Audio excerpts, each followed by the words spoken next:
News शिखरांश, हम में है दम सच्चाई को सामने लाने का।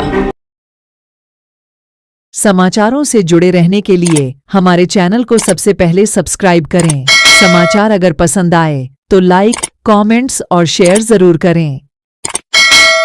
नमस्कार मित्रों, आप देख रहे हैं न्यूज शिखरांश, हम में है दम सच्चाई को सामने लाने का। बालाघाट सिवनी लोकसभा चुनाव के मतगणना की तैयारी पूर्ण हो चुकी है। स्थानीय पॉलिटेक्निक कॉलेज में मतगणना होनी है।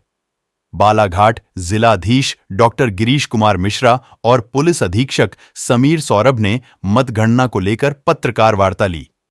4 बजे से पोस्टल बैलेट की काउंटिंग स्टार्ट होगी, जो कि हमारे नीचे के जो कमरा नंबर 16 है ग्राउंड फ्लोर का, जहां भैया विधानसभा काउंटिंग हुई थी, वहां हम लोग कुल 12 टेबल्स में पोस्टल बैलेट की काउंटिंग करने वाले हैं।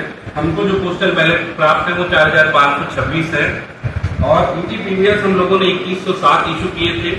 उसमें से 1061 ईटीपीवीएस आज दिनांक तक हमको प्राप्त हो चुके हैं। आज और कल मॉर्निंग में कुछ ईटीपीवीएस हमारे पास और आएंगे।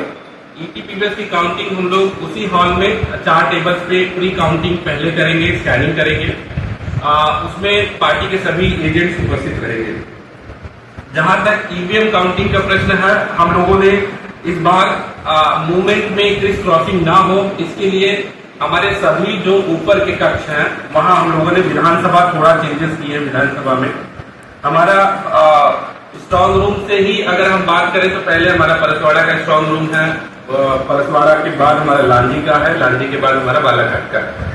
तो ये तीनों विधानसभाएं एक सेगमेंट में एक तरफ जाएंगी काउंटिंग के लिए और बाकी 3 विधानसभाएं हमारी दूसरे सेगमेंट में जाएंगी। हम लोगों ने ये विशेष ध्यान दिया कि किसी भी तरह से ईवीएम मूवमेंट में क्रिस क्रॉसिंग ना हो। बैहर में हम लोगों ने कक्ष क्रमांक 23 में एक हॉल में 21 टेबल पे काउंटिंग के लिए ईवीएम का रखा हुआ है। लांजी कक्ष क्रमांक 37 में है, 16 टेबल्स हैं, एक ही हॉल है। परसवाड़ा में हमारे पास 2 कक्ष क्रमांक है, 8 टेबल्स के, कक्ष क्रमांक 31 और 32, इसमें 8 के 16 टेबल्स हैं। बालाघाट में हम लोगों ने कक्ष क्रमांक 35 में रखा है, 16 टेबल्स हैं। 12 शिवनी और हमारा कटंगी में 14 टेबल्स हैं। कटंगी में 2 हॉल में कर रहे हैं काउंटिंग, 12 शिवनी में 1 हॉल में कर रहे हैं।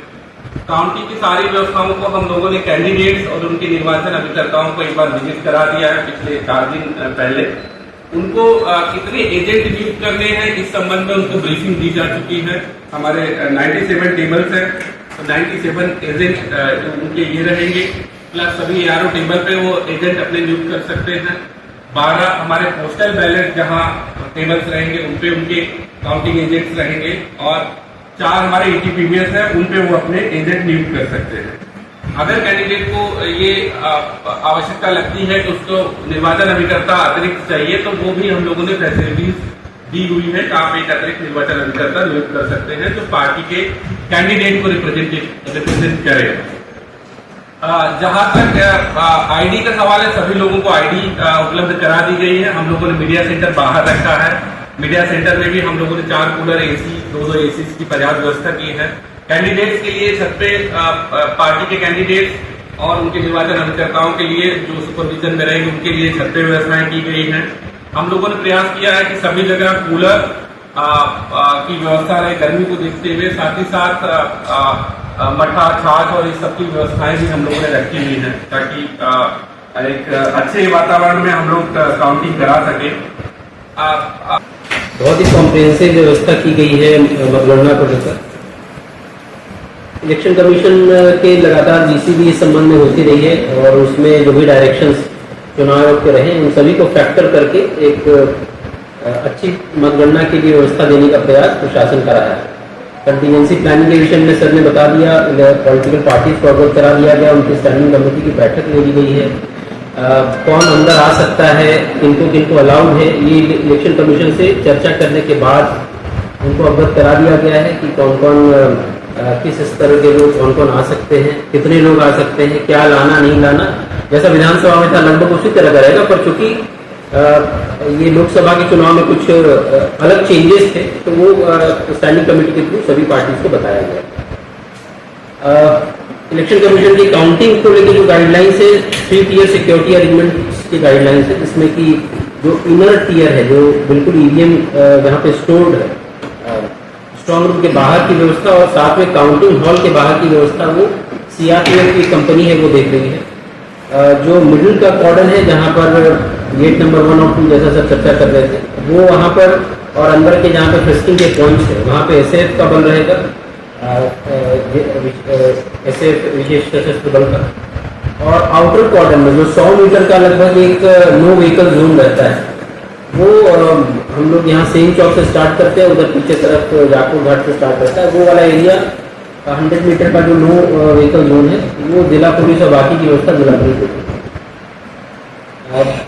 तो ये तो मतगणना शुरुआत की व्यवस्था है। इस दौरान जैसा इलेक्शन कमीशन का गाइडलाइंस है, बीच में मीडिया कर्मियों को भी काउंटिंग हॉल के अंदर एक कैमरा ले जाने की अनुमति है, जिस संबंध में सविस्तार से चर्चा करेंगे कि क्या क्या अलाउड है, कैसे अलाउड है, किस तरह से जाना है। तो कृपया आप लोग उसको थोड़ा सा गंभीरता से लेंगे, क्योंकि गेट्स पर मोस्ट ऑफ की सीआरपीएफ की कंपनी लगी रहेगी, तो हम लोग भी बहुत ज़्यादा उसमें इंटरव्यू नहीं कर पाएंगे। इलेक्शन समाप्त होने के बाद की भी व्यवस्थाएं हम लोगों ने इन प्लेस रखी हैं, तो शहर में उसके बाद की व्यवस्था बनी रहेगी। और हमारा प्रयास ये रहेगा कि काफ़ी सुरक्षा और संतोष के माहौल में, फेयरनेस के माहौल में पूरा इलेक्शन प्रोसेस कंप्लीट। न्यूज शिखरांश मासिक पत्रिका और चैनल का मध्य प्रदेश और छत्तीसगढ़ में बहुत जल्द ही विस्तार किया जा रहा है। प्रत्येक जिला स्तर पर जिला प्रतिनिधि नियुक्त करना है, केवल पत्रकार ही संपर्क करें। हमारा मोबाइल नंबर है 7987744194।